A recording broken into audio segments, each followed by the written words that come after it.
अस्सलामुअलैकुम, welcome to the commerce academy YouTube channel. आज के इस वीडियो में हम इकोनॉमिक्स के 2018 के एमसीक्यूज पढ़ेंगे। तो पहला MCQs, the total cost is equal to. तो टोटल कॉस्ट बराबर है किसके? तो कॉस्ट के अंदर दो ही एलिमेंट्स होते हैं, fix cost and variable cost.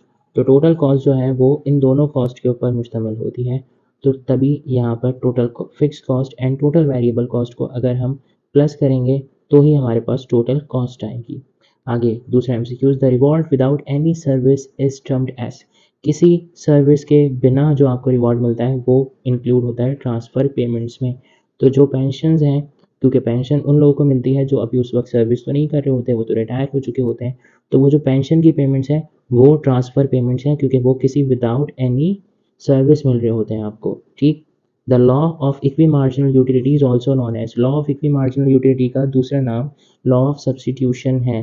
तो ये law of substitution, law of equi marginal utility का दूसरा नाम है, ये आपने याद रखना है। Macro economics is also known as. Macro economics को देखें, लास्ट ईयर जो है वो एमसीक्यूज आया था कि micro economics is also known as. तो वहाँ पे ऑप्शन था प्राइस थ्योरी। और जब मैक्रो इकोनॉमिक्स को हम कहते हैं इनकम थ्योरी। सिंपली हमने जो है वो माइक्रो इकोनॉमिक्स के अंदर जितने भी लॉज पढ़े थे उसके अंदर प्राइस के बारे में हम पढ़ रहे थे, प्राइस से रिलेटेड था law of demand, law of supply. जबकि मैक्रो इकोनॉमिक्स के अंदर जो है वो हमने क्या पढ़ी है, नेशनल इनकम। तो वो इनकम की थ्योरी है। तो macro economics is known as income theory. आगे, equilibrium price is determined by. Equilibrium price कैसे हम डिटरमाइन करते हैं? तो इक्विलिब्रियम प्राइस के लिए वही बात कि इक्विलिब्रियम प्राइस के लिए हमारा जो डिमांड और सप्लाई कर्व होता है वो जहाँ इंटरसेक्ट कर रहा होता है वो कहलाते हैं इक्विलिब्रियम प्राइस। तो इक्विलिब्रियम प्राइस निकालने के लिए हमें डिमांड और सप्लाई चाहिए होती है कि क्या डिमांड है, कितनी डिमांड है और कितनी सप्लाई है। उसके लिहाज से देखा जाता है कि इक्विलिब्रियम प्राइस क्या होंगे, कि मार्केट के अंदर ना तो शॉर्टेज आए ना तो सरप्लस। आगे बढ़ते हैं। Homogeneous products are sold under. तो परफेक्ट कंपटीशन मार्केट वो होती है जहाँ पर तमाम प्रोडक्ट जो होते हैं वो होमोजीनियस होते हैं, एक जैसे होते हैं। जबकि मोनोपोली जो है वहाँ पे मोनोपोली के अंदर तो एक ही सेलर होता है, वो प्रोडक्ट बेचता है, तो वो अलग प्रोडक्ट हो सकते हैं। अच्छा, परफेक्ट कंपटीशन के अंदर तमाम प्रोडक्ट जो होंगे वो सेम होंगे।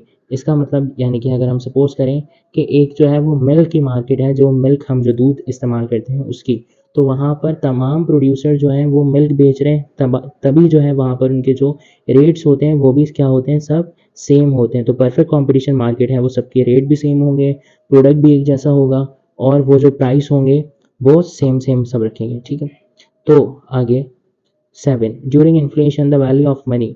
इन्फ्लेशन मतलब प्राइसेस बढ़ रहे हैं। इन्फ्लेशन मतलब महंगाई, अगर हम नॉर्मल अल्फाज में कहें तो प्राइसेस बढ़ रहे होते हैं। जब प्राइसेस बढ़ते हैं तो वैल्यू ऑफ मनी डिक्रीज हो रही होती है। प्राइस का वैल्यू ऑफ मनी के साथ इन्वर्स रिलेशन है, प्राइस बढ़ेंगे तो वैल्यू ऑफ मनी कम होगी। दूसरे हम वीडियोस में इसको बहुत डिटेल में समझ भी चुके हैं। To calculate per capita income, national income is divided by. Per capita income निकालने के लिए नेशनल इनकम को हम टोटल पॉपुलेशन से डिवाइड कर देते हैं। किसी भी मुल्क की जो भी नेशनल इनकम होती है वो उस मुल्क की पॉपुलेशन से अगर डिवाइड कर दी जाए तो उस मुल्क की पर कैपिटा इनकम निकलती है। आगे बढ़ते हैं। Then NNP, NNP is net national product. तो नेट नेशनल प्रोडक्ट कैसे आता है? तो नेट नेशनल प्रोडक्ट निकालने के लिए हम ग्रॉस नेशनल प्रोडक्ट लेते हैं। तो ये ग्रॉस है, यानी कि हमने अपना नेशनल प्रोडक्ट तो देख लिया, लेकिन क्योंकि ये ग्रॉस नेशनल प्रोडक्ट है तो इसमें से हमने माइनस करना है डेप्रिसिएशन, क्योंकि ड्यूरिंग द प्रोसेस कुछ हमारे जो गुड्स हैं वो एक्सपायर भी हुए होंगे, यानी कुछ एसेट्स हमने जो प्रोड्यूस करे होंगे वो कुछ एक्सपायर भी तो हो गए होंगे end of the period, end of the year. तो उनकी वैल्यू, डेप्रिशिएट वैल्यू हम माइनस करेंगे तो हमारे पास नेट नेशनल प्रोडक्ट आ जाएगा एनएनपी। तो gross national product minus depreciation, तो ये वाला ऑप्शन सही है। Fiscal policy means, fiscal policy जो है वो गवर्नमेंट के रेवेन्यूज एंड एक्सपेंडिचर के बारे में होती है कि गवर्नमेंट ने रेवेन्यू जो कमाना है टैक्स से, तो वो टैक्स कितना लगाए, किस पे लगाए, कितनी परसेंटेज होनी चाहिए। और गवर्नमेंट एक्सपेंड क्या करेगी, तो गवर्नमेंट जो बजट बनाती है वो गवर्नमेंट की फिस्कल पॉलिसी का पार्ट होता है। आगे बढ़ते हैं। द रेट ऑफ ज़कात इज, तो ज़कात का रेट होता है 2.5 या 2.5, तो यहाँ पर 2.5% is the right answer. The theory of comparative cost was represented by. The theory of comparative cost किसने रिप्रेजेंट करी थी? तो वो करी थी डेविड रिकार्डो ने। ठीक।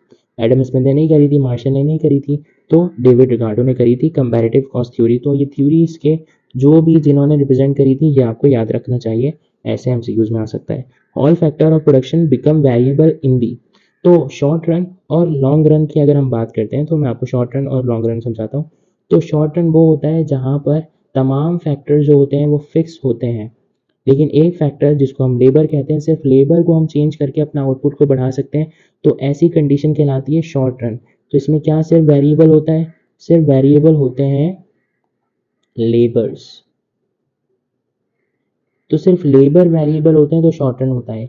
ऐसी कंडीशन जहां पर तमाम ही वेरिएबल हों, यानी हर चीज़ चेंज हो सकती है, लेबर भी चेंज करेंगे, साथ में लैंड भी इंक्रीज कर देंगे, कैपिटल भी इंक्रीज हो जाएगा, एंटरप्रेन्योर यानी ऑर्गेनाइजेशन भी इंक्रीज हो जाएगी। तो ऐसी कंडीशन जहाँ पे all factor of production become variable, तो वो कहलाती है लॉन्ग रन।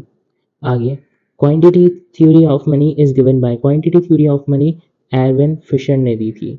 ठीक है, तो एडम स्मिथ ने नहीं थी, रॉबिन ने भी नहीं, मार्शल ने भी नहीं। ये तीन लोग वो हैं जिन्होंने इकोनॉमिक्स की डेफिनेशन दी थी जो आपके सिलेबस में शामिल है। ठीक, other name of trade cycle, trade cycle का दूसरा नाम, तो ट्रेड साइकिल का दूसरा नाम बिजनेस साइकिल है। इसको बिजनेस साइकिल भी कहते हैं, एक्सपेंडिचर साइकिल नहीं कहते, इनकम साइकिल भी नहीं कहते, इन्वेस्टमेंट साइकिल नहीं कहते, बिजनेस साइकिल कहते हैं। बिजनेस का मतलब भी ट्रेड होता है। तो यहाँ पर इस वीडियो को एंड करते हैं, इंशाल्लाह नेक्स्ट वीडियो में मिलते हैं।